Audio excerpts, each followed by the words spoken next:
Hello students, I hope you all are good. तो last class में हम लोगों ने डिस्कस किया था एक क्वेश्चन और मैंने आपको एक होमवर्क दिया था और मैंने बोला था कि आप उसको करिए घर पे। अगर कोई डाउट आता है तो आप मुझसे पूछिए, ठीक है ना। तो बहुत से लोगों ने कर लिया होगा, अगर किसी का फिर भी रह गया है या इसके अलावा और भी कोई क्वेश्चन आएगा तो आप पूछिएगा। और आज हम लोग फंक्शन स्टार्ट करेंगे। उसका मैं आंसर बता देता हूँ। वो जो क्वेश्चन था वो ना ही रिफ्लेक्सिव है, ना ही सिमेट्रिक है और ना ही ट्रांजिटिव है, ठीक है। तो अगर किसी का आंसर गलत आया है तो आप उसको रीचेक कर लीजिएगा। वो रिफ्लेक्सिव भी नहीं है, सिमेट्रिक भी नहीं, ट्रांजिटिव भी नहीं। रिफ्लेक्सिव मैंने आपको दिखाई दिया था, ठीक है ना। और सिमेट्रिक और ट्रांजिटिव के लिए मैंने आपसे बोला था खुद कर लेना, तो आई होप आपने कर लिया होगा। तो आज हम लोग समय वेस्ट ना करते हुए स्टार्ट करेंगे फंक्शन। और ध्यान रखिए फंक्शन जो है इस बार बहुत इंपॉर्टेंट है, क्योंकि हम लोगों ने जो 11th में फंक्शन पढ़ा था जो यहाँ पढ़ा था पढ़ेंगे, दोनों में डिफरेंस है, ठीक है ना। उसमें क्या था कि हम लोग टाइप्स ऑफ फंक्शन पे फोकस नहीं किए थे। यहाँ पे सिलेबस में हम लोग की क्या है, टाइप्स ऑफ फंक्शन भी है, ठीक है ना। तो टाइप्स ऑफ फंक्शन भी हम लोग पढ़ेंगे। तो सबसे पहले फंक्शन से स्टार्ट करते हैं और फंक्शन की बेसिक चीजें देखते हैं। डेफिनेशन क्या होता है, डोमेन रेंज क्या होता है, सारी चीजें समझते हैं, उसके बाद आगे बढ़ेंगे, ठीक है ना। तो फंक्शन, तो फंक्शन बेसिकली होता क्या है, हमने बताया था कि अगर आपको रिलेशन समझ में आ जाएगा तो फंक्शन आपको समझने में कोई प्रॉब्लम नहीं आएगी, ठीक है ना। तो फंक्शन की डेफिनेशन लिखते हैं, late a and b be two non-empty sets, two non-empty sets, then a relation, ठीक है ना, then a relation from, then a relation, then a relation f from a to b is called function, is called function if, क्या कह रहा है कि अगर a और b तो कोई नॉन एम्प्टी सेट हो, ठीक है ना, तो किसी कोई रिलेशन f जो है हमारा फंक्शन बनेगा। कब फंक्शन बनेगा, इफ नंबर 1 पहली बात क्या होनी चाहिए, for all a belongs to capital A there exists b belongs to b such that a comma b belongs to the f, okay. Second क्या होना चाहिए, if a comma b belongs to f and a comma c belongs to f, this implies that b is equal to c, ठीक है ना। इसका हम आपको दोनों का मतलब समझा देते हैं। अगर कोई रिलेशन फंक्शन तब बनेगा जब सेट ए के सारे एलिमेंट के पास क्या होनी चाहिए, एक इमेज होनी चाहिए, ठीक है ना। फंक्शन की लैंग्वेज में इसको क्या बोलते हैं, इमेज बोलते हैं, ठीक है ना। मतलब ए के हर एक एलिमेंट के पास क्या होनी चाहिए, बी में एक इमेज होनी चाहिए। तो वही बोला है a comma b belongs to f। दूसरा a comma b belongs to f and a comma c belongs to f, then b must be equal to c। मतलब अगर a b पे जा रहा है और a c पे जा रहा है तो b और c सेम होने चाहिए। मींस सेट a के किसी भी एलिमेंट के पास दो डिस्टिंक्ट इमेज नहीं होनी चाहिए, है ना। दो डिस्टिंक्ट इमेज नहीं होनी चाहिए। आप लोग 11th में भी बात पढ़ के आए हैं। तो एग्जांपल दिखाते हैं हम आपको, आप इसको नोट कर लीजिए। एग्जांपल देखिए, जैसे एग्जांपल है, मान लीजिए एक सेट A है, A में मैंने मान लीजिए ले लिया A और B, ओके। एक सेट B है, इसमें ले लिया 1 2 3, डन। चलिए ये किस तरह दिखाई देगा, ऐसे मान लीजिए मैं एक फंक्शन डिफाइन करता हूं कई सारे। जैसे मान लीजिए एक f1 लिखा मैंने, f1 लिखा a, 1 b, 2 a, 3, ठीक है। एक दूसरा मैंने लिखा f2 में लिख रहा हूं b, 3, ओके। एक तीसरा मैं लिख रहा हूं f3 b, 2 और a, 1, ठीक है ना। ध्यान से समझिए। तो अब मुझे चेक करना है कि इसमें कौन सा वाला फंक्शन है, f1 है या f2 है या f3 है। हमें चेक करना है कि कौन सा फंक्शन है कौन सा फंक्शन नहीं है। तो फंक्शन है या नहीं है इसको कैसे चेक करेंगे, इसको हम लोग थोड़ा सा और आसान भाषा में समझते हैं। तो डेफिनेशन आपका नोट हो गया होगा, और आसान भाषा में इसको समझते हैं कैसे। देखिए आप सबसे पहली चीज बेटा क्या लिखा हुआ है, आप इसको पहले वाले को चेक करना है, थोड़ा सा ऐसे डायग्राम बना लीजिए, ठीक है ना। ये आपका है ए सेट और ये बी है, और इस ए से बी पे एक फंक्शन डिफाइन है क्या, f1। ओके, पहला वाला f1 फंक्शन डिफाइन है, ठीक। अब लिखा हुआ क्या है, a, 1 b, 2 a, 3। इधर a के अंदर कौन कौन से एलिमेंट है, a और b दो एलिमेंट है, a एंड b, और सेट b के अंदर कौन कौन से एलिमेंट है, 1 2 3। ओके, अब a के पास इमेज कहां जा रही है, 1 पे, तो a, 1 का मतलब a जाएगा आपका 1 पे, और b, 2 का मतलब b जाएगा आपका 2 पे, a, 3 का मतलब a आपका जाएगा 3 पे। डन। अब देखिए जरा कि जो डेफिनेशन लिखी हुई है फंक्शन की, क्या दोनों डेफिनेशन होल्ड हो रही है, दोनों अगर कंडीशन होल्ड हो रही होगी, जो दोनों कंडीशन लिखी है फंक्शन की डेफिनेशन की अगर होल्ड हो रही होगी तब तो ये फंक्शन होगा, अदरवाइज फंक्शन नहीं होगा। तो देखिए जरा, for all a belongs to a there exist b belongs to b। तो a के हर एक एलिमेंट के लिए जो होना चाहिए मैं नीचे, तो a के हर एक एलिमेंट की इमेज तो है, कोई दिक्कत नहीं है। तो पहला वाला तो प्रॉपर्टी होल्ड हो रहा है ना, देखो इसमें कोई भी, इसका मतलब ये है कि इसके अंदर कोई भी एलिमेंट खाली नहीं होना चाहिए कि जिसके पास इधर इमेज ना हो, तो इधर कोई भी एलिमेंट खाली नहीं है, तो पहली वाली प्रॉपर्टी तो फुलफिल हो रही है। अब दूसरी प्रॉपर्टी देखते हैं कि अगर ये फुलफिल हो रही होगी दूसरी कंडीशन, तभी ये हमारा फंक्शन बनेगा। तो बोल रहे हैं if a, b belongs to f। देखिए a, 1 बिलोंग्स टू f1, ठीक है ना, and a, c belongs to f, और a, 3 belongs to f1।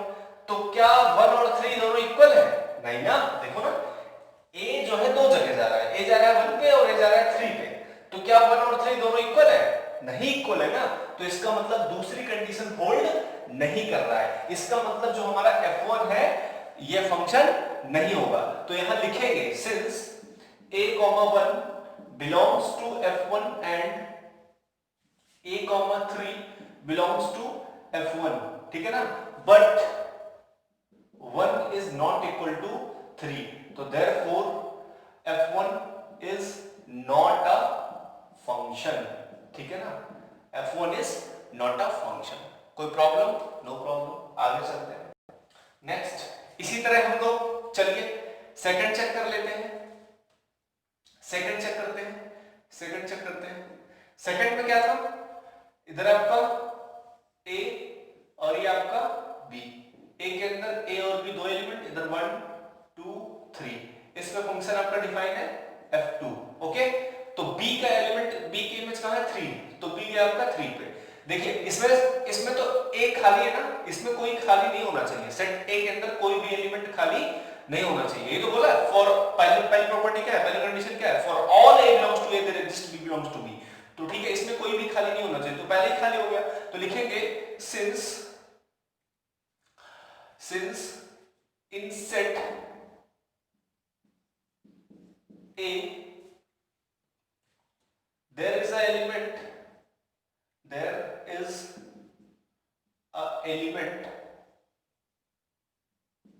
small a which have not a image in set b, ठीक है ना। तो सेट A में एक ऐसा एलिमेंट है स्मॉल a जिसके पास कोई भी इमेज नहीं है, किसके अंदर, B के अंदर, ठीक है ना, तो इसलिए ये हमारा फंक्शन नहीं होगा। तो लिख लेना therefore f2 is not a function। Okay, तो f2 भी हमारा फंक्शन नहीं है। चलो अब f3 को चेक कर लेते हैं, ठीक, f3 को चेक कर लेते हैं। तो आपने f1 नोट कर लिया होगा, चलो f3 को चेक कर लेते हैं। थर्ड में f3 चेक करना है, चलिए इधर a और इधर b, a b फंक्शन आपका f3 डिफाइन है, ठीक है, इधर a b 1 2 3, ठीक है ना। तो b गया आपका 2 पे, तो b गया आपका 2 पे, ओके, और a गया आपका 1 पे, a गया आपका 1 पे। चलो देखो प्रॉपर्टी होल्ड हो रही है। तो पहली प्रॉपर्टी, इसके अंदर कोई भी एलिमेंट खाली नहीं होना चाहिए, तो कोई भी खाली नहीं, तो पहली प्रॉपर्टी होल्ड हो रही है। दूसरा, a b belongs to f, a c belongs to f, तो b इक्वल टू c। तो इसमें देखो जरा, क्या कोई एक ऐसा एलिमेंट है जिसके दो इमेज है? तो कोई भी ऐसा एलिमेंट नहीं है जिसकी दो इमेज है, तो ये हमारे दोनों कंडीशन को होल्ड कर रहा है। तो therefore f2 is a function, ठीक है ना। इधर खाली रहे कोई प्रॉब्लम नहीं, लेकिन इधर कोई भी एलिमेंट खाली नहीं होना चाहिए, तो हमारा ये क्या है? फंक्शन है। तो आई होप आपको फंक्शन तो समझ में आ गया होगा, इतनी बात समझ में आई, ठीक है ना। अब हम डोमेन और रेंज समझ लेते हैं, ठीक है ना। Domain of the function and range of the function. Okay, चलिए नोट कर लिया होगा, हटाते हैं, ठीक।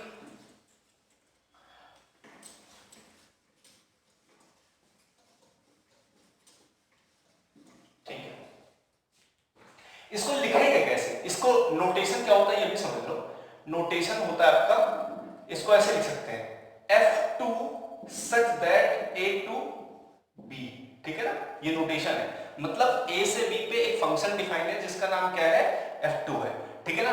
तो डोमेन अगर हम बोले तो डोमेन ऑफ F2, इस फंक्शन का डोमेन क्या होगा? सेट A के सारे एलिमेंट क्या होंगे? डोमेन होंगे, ठीक है ना। तो सेट के अंदर कौन कौन से एलिमेंट? A और B, तो इसका डोमेन क्या होगा? A, B। और रेंज क्या होगा? रेंज ऑफ F2, जितनी भी इमेज होगी किसकी? सेट A के पास जो भी इमेज होगी वो सारा कलेक्शन क्या होगा? हमारा रेंज होगा। तो A की इमेज क्या है? 1, B की इमेज क्या है? 2, तो रेंज में कौन कौन आएगा? 1, 2। ओके, इतनी बात समझ में आई। तो अगर हम डोमेन की डेफिनेशन लिखना चाहें तो लिख सकते हैं कि all the elements of set A is known as domain of the function, ठीक है ना।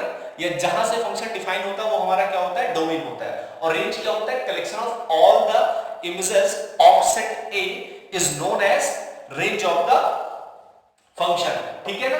अगर इसको हम बोले कि रेंज को अगर थोड़ा सा डिफाइन करके लिखें तो रेंज को आप ऐसे भी लिख सकते हो, रेंज ऑफ फंक्शन F2। अगर इसको सेट के फॉर्म में लिखना है तो इसको लिख सकते हैं f ऑफ A, ठीक है ना, such that x belongs to A। Okay, कैसे लिख सकते हैं? Collection of all the images f of A such that A belongs to A, ऐसे लिख सकते हैं, ठीक है ना। ये रेंज ऑफ F2। देखिए जरा समझना, ये A क्या है? स्मॉल a जो है इस सेट A के सारे एलिमेंट है, तो सारे एलिमेंट A में जाएंगे तो यहाँ क्या आएगा? जैसे पहला वाला एलिमेंट इत्तेफाक से यहाँ पे A ही है, तो f ऑफ A, तो f ऑफ A क्या है? 1 है। f ऑफ B क्या है? 2 है ना। ये नोटेशन का तरीका है, मैंने 11th में भी आपको पढ़ाया, 11th में आपने पढ़ा भी होगा, है ना। तो ये आपको समझ में आ गया होगा, ठीक है ना। तो ये हमारा नोटेशन है रेंज का और डोमेन का। तो डेफिनेशन आ गई, रेंज क्या होता है, डोमेन क्या होता है। बेसिकली कुछ नहीं, साधारण सी भाषा में समझो, जो डोमेन होता है वो जो आपका सेट A के जो भी एलिमेंट्स होते हैं वो पूरे डोमेन होते हैं। और रेंज कौन होता है? रेंज आपका वो होता है जो सेट A के पास के जो इमेजेस होते हैं जो सेट B में मिलते हैं उसको हम रेंज बोलते हैं। डन, इतना सही बात है और कुछ भी नहीं है। डन, इतनी बात समझ में आई। चलिए अब हम लोग आगे बढ़ते हैं, ठीक है ना। ओके, तो आगे बढ़ने से पहले कुछ नोट पॉइंट्स देख लेते हैं। तो पहला नोट पॉइंट है आपका, note number 1, if A and B be two sets having m and n elements, then total number of functions from A to B is n to the power n, ठीक है ना। अगर A और B दो set है, A के पास n element, B के पास n element, तो total number of functions from A to B n to the power m। दूसरी बात, f such that A to B is called real valued function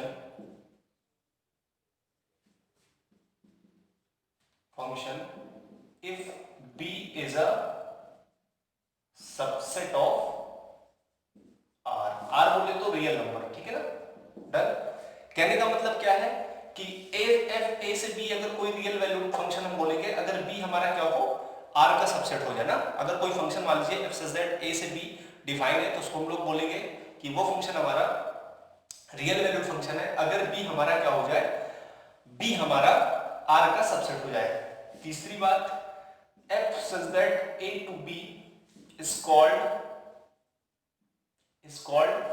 real function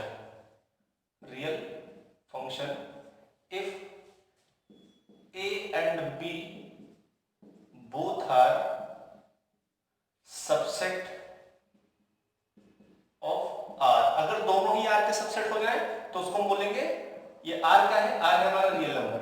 अगर a और b दोनों ही अगर r के subset हो जाए तो उसको बोलेंगे हम लोग रियल फंक्शन। अगर सिर्फ b हमारा r का सबसेट होगा तो उसको बोलेंगे रियल वैल्यूड फंक्शन, ठीक है ना। तो ये रियल फंक्शन और रियल वैल्यूड फंक्शन में थोड़ा सा माइनर सा डिफरेंस है।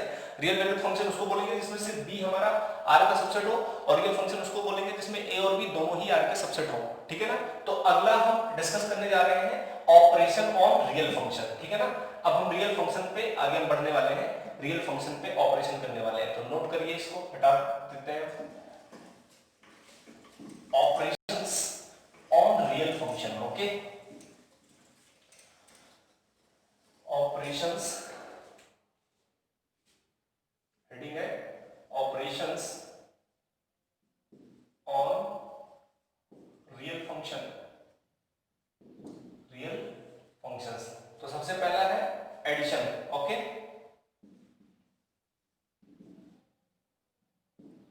एडिशन क्या होता है, if f such that d1 to r and g such that d2 to r are two real functions,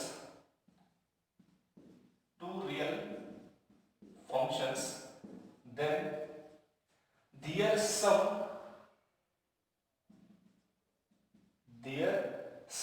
बोले तो f plus g is a function from d1 intersection d2 to r, ठीक है ना। क्या कह रहा है, अगर f d1 से r कोई फंक्शन है और g d2 से r कोई रियल फंक्शन है, दो रियल कोई फंक्शन है मान लीजिए, तो इनका जो सम होगा f plus g जो आएगा वो भी एक फंक्शन होगा, और वो फंक्शन कहां से कहां डिफाइन होगा, f d1 intersection d2 to r, that is f plus g, that is f plus g such that, थोड़ा सा नीचे चलिए लिख देते हैं इस side, that is f plus g एक नया फंक्शन होगा such that d1 intersection d2 to r and defined कैसे किया जाएगा, f plus g of x is equal to f of x plus g of x, और ये x कहां belong करेगा भाई, d1 इंटरसेक्शन d2 से बिलोंग करेगा। ऑब्वियस है d1 इंटरसेक्शन d2 से ही आएगा, तो ये आपका क्या है, एडिशन आ गया, ठीक है ना। सेम इसी तरीके से आपका सब्ट्रैक्शन या डिफरेंस आएगा, ठीक है ना। डिफरेंस बोले या सब्ट्रैक्शन बोले, दोनों का मतलब सेम ही है, ठीक है ना। कोई डिफरेंस बोले या सब्ट्रैक्शन बोल रहा है, दोनों का मतलब क्या है भाई, सेम है, ओके। क्या लिखेंगे, डिफरेंस वाले में डेफिनेशन लिख लीजिए, if f such that d1 to r and g such that d2 to r, okay, दोनों ही हमारे क्या हो, रियल फंक्शन हो, then their difference f minus g is a function from d1 intersection d2 to r, that is क्या, that is directly देते हैं, that is f minus g such that d1 intersection d2 to r, ठीक है ना। और ये क्या होगा, f minus g of x is equal to f of x minus g of x, ठीक है ना। और x कहां बिलोंग करेगा, d1 इंटरसेक्शन d2 में। तो ऊपर की पूरी लाइन सेम रहेगी, बस खाली ये चेंज हो जाएगा, ठीक है ना। चलिए उसके बाद हम लोग देखते हैं मल्टीप्लिकेशन। मल्टीप्लिकेशन में भी कोई चेंज नहीं आने वाला है, ठीक है ना। मल्टीप्लिकेशन भी आपका सेम ऐसे ही रहेगा। तीसरा आपका क्या है, multiplication.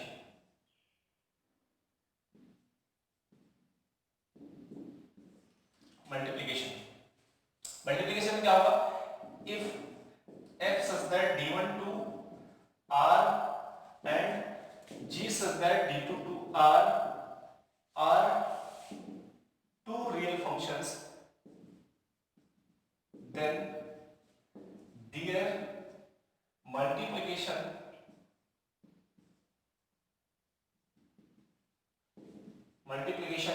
is a function from, कहां से कहां भाई, then their multiplication is a function from d1 intersection d2 to r, that is कैसा फंक्शन होगा, then their multiplication कैसा होगा, f into g such that d1 intersection d2 to r, और ये डिफाइन कैसे होगा, f into g of x is equal to f of x into g of x, और x कहां belong करेगा, d1 intersection d2 से belong करेगा। Okay, चौथा है आपका कोशेंट। ओके, कोशेंट या डिवीजन आप जिसको बोलते हो, तो इसको बोलेंगे if f such that d1 intersection d1, इसमें थोड़ा सा चेंज होगा, d1 to r and g such that d2 to r are two real functions, then their quotient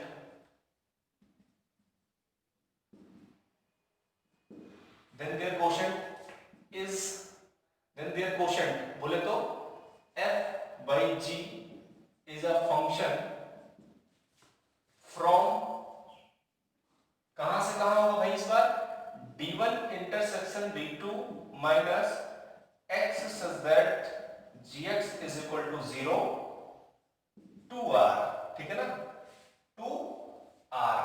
okay, कैसे, that is f upon g such that d1 intersection d2 minus x such that gx is equal to 0 to r, ठीक है ना।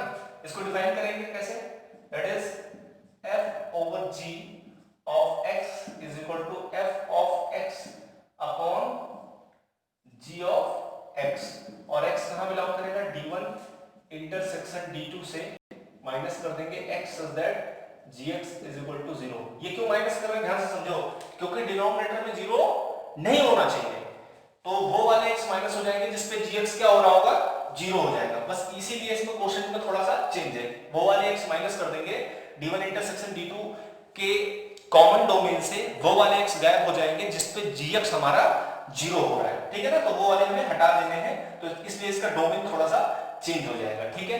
तो quotient आपको समझ में आ गया होगा, ठीक है, डन। इसको आप प्रॉपर नोट कर लीजिए आप एक बार ध्यान से, फिर आगे बढ़ते हैं, चलिए। ओके, तो आगे बढ़ने से पहले एक दो नोट पॉइंट जरा समझ लेते हैं।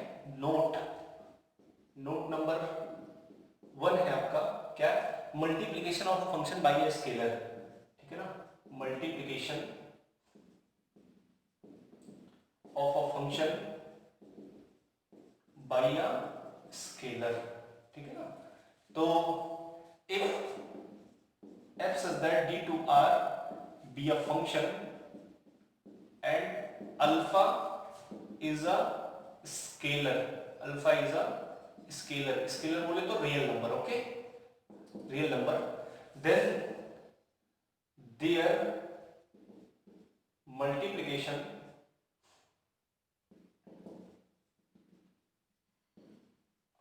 alpha into f is defined as, कैसे डिफाइन होगा भाई, डिफाइंड एज अगर मान लीजिए कोई भी फंक्शन है तो अल्फा ऑफ एफ से मल्टीप्लाई करेंगे अगर एक्स पे तो क्या आ जाएगा, alpha of F of x आएगा, और एक्स कहां बिलोंग करेगा, इसके डोमेन में बिलोंग करेगा, ठीक है ना। तो मतलब कोई फर्क इस पे नहीं पड़ेगा। और इसको अगर हम बोले कि ये फंक्शन हमारा क्या है, अगर इसको दैट इज इसको हम ऐसे लिख सकते हैं क्या, alpha of F such that D to R, ठीक है ना, alpha of F such that D to R. तो ये हमारा फंक्शन होगा, और अल्फा ऑफ एफ में डी और एक्स कहां का मेंबर है, डोमेन का मेंबर है, तो डोमेन के सारे एलिमेंट के लिए अल्फा ये सेटिस्फाई करेगा ये वाली कंडीशन को, ठीक है, कोई दिक्कत नहीं।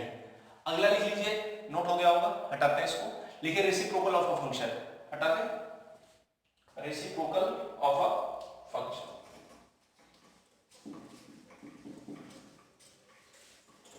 नोट नंबर 2 में reciprocal of a function, if f such that d2 r is a function, then its reciprocal is defined as, कैसे डिफाइन होगा भाई इसका reciprocal, 1 upon f of x is equal to 1 upon fx such that x आपका कहां belong करेगा, x आपका belong करेगा domain में ही, इसके डोमेन में बिलोंग करेगा, बट माइनस कर देंगे x such that f of x is equal to 0। जब वो वाले सारे x माइनस कर देंगे, डोमेन से वो सारे x हटा देंगे जहां पे इसका डिनोमिनेटर क्या हो रहा होगा, 0 हो रहा होगा। क्यों, क्योंकि अगर डिनोमिनेटर 0 हो रहा है तो भाई कैसे कैसे आप कर पाओगे, खुद सोचो ना इस बात को। अगर डिनोमिनेटर सपोज आपका 0 हो गया तो ये अनडिफाइंड हो जाएगा ना, इस वजह से बस सिंपल सा, जैसे हम लोगों ने क्वोशिएंट वाले में किया था सेम वही कहानी है, तो इसको हमने नोट पॉइंट में डिस्कस कर लिया। तो रेसिप्रोकल फंक्शन आपको समझ में आ गया, किसी नॉन जीरो स्केलर से मल्टीप्लाई किया जाता है, तो वो आपने देख लिया कि क्या होगा, उसका कहानी क्या होने वाली है, ठीक है। तो आज वाली क्लास में हम लोगों ने देख लिया बेसिकली फंक्शन क्या होता है, डेफिनेशन आ गई फंक्शन की, बेसिकली फंक्शन की डेफिनेशन तो हम लोगों को पहले से पता थी, लेकिन एक बार दोबारा से रिकॉल कर लिया कि फंक्शन क्या होता है, फंक्शन का डोमेन क्या होता है, फंक्शन का रेंज क्या होता है, ये हम लोगों ने समझ लिया, दोबारा से देख लिया, ठीक है ना। अभी समय के साथ धीरे धीरे हम लोग और भी सारी चीजें सीखेंगे समझेंगे, ठीक है ना। उसके बाद देखो डोमेन रेंज समझना बहुत ही ज्यादा इंपॉर्टेंट है, बहुत ज्यादा इंपॉर्टेंट है। तो आज मैं इस वीडियो को इसलिए यहाँ पे रोक रहा हूँ क्योंकि एक बार मैं आपको थोड़ा सा इसलिए समय में देना चाहता हूँ कि आप घर में एक बार ग्राफ वगैरह, डोमेन रेंज और बेसिक चीजें आप एक बार फिर से देख लीजिए, ठीक है, ताकि जब मैं टाइप्स ऑफ फंक्शन स्टार्ट करने वाला हूँ, अगली क्लास हमारी होगी टाइप्स ऑफ फंक्शन की, ठीक है ना। तो इसलिए आज हमने जो बेसिक था फंक्शन की डेफिनेशन वन, और फंक्शन के बाद उसका डोमेन रेंज और real function, real valued function, operation on real function, ये सारी चीजें हमने आज देख ली। अब हम लोग पढ़ेंगे टाइप्स ऑफ फंक्शन। तो टाइप्स ऑफ फंक्शन में हमको बहुत सारी चीजें पता होनी चाहिए, बेसिक बातें पता होनी चाहिए। तो प्लीज मेरा ये हम्बल रिक्वेस्ट है आपसे कि घर में आप जब भी इस वीडियो को देखने के बाद आप सारे जो भी बेसिक फंक्शन है उसके डोमेन रेंज और एज वेल एज उसके ग्राफ आप अच्छे से देख लीजिए, ताकि जब मैं टाइप्स ऑफ फंक्शन डिस्कस करूं और उसमें डोमेन रेंज की चर्चा करूं मैं आपसे, तो आपको कोई प्रॉब्लम ना आए। मैं ग्राफ की चर्चा करूंगा, डोमेन रेंज की चर्चा करूंगा, तो फ्रिक्वेंटली मैं चर्चा करूं तो आपको कोई प्रॉब्लम नहीं होनी चाहिए। अगर हो रही है तो इसका मतलब आप वीडियो को बस खाली देख रहे हैं, दोबारा घर पे अपने मन से कोई काम नहीं कर रहे हैं, ठीक है ना। तो मेरी रिस्पॉन्सिबिलिटी तब नहीं होगी अगर आप मेरी बात नहीं मान रहे हैं, ठीक है ना। तो आई होप आप मेरी बात जरूर मानेंगे। तो चलते हैं, और अगर आपको अच्छा लग रहा है तो आप फटाफट शेयर करिए, सब्सक्राइब करिए, और क्योंकि बहुत तेजी से हम लोग आगे बढ़ रहे हैं, ऐसा ना हो कि कोई बाद में आए वीडियो देख रहा है, क्योंकि एक दो बच्चों का भी हमने काफी बाद में मैसेज आया है कि उनको उन तक वीडियो नहीं पहुंच रहे हैं, ठीक है ना। तो आप जो भी आपके फ्रेंड सर्कल हैं उन तक आप फटाफट पहुंचा दीजिए, फटाफट शेयर कर दीजिए, सब्सक्राइब करवा दीजिए, ताकि जो भी वीडियोज आए लेटेस्ट से लेटेस्ट वो सब आपको मिलते रहे। ओके, ठीक है, मिलते हैं फिर नेक्स्ट क्लास में, तब तक के लिए बाय बाय।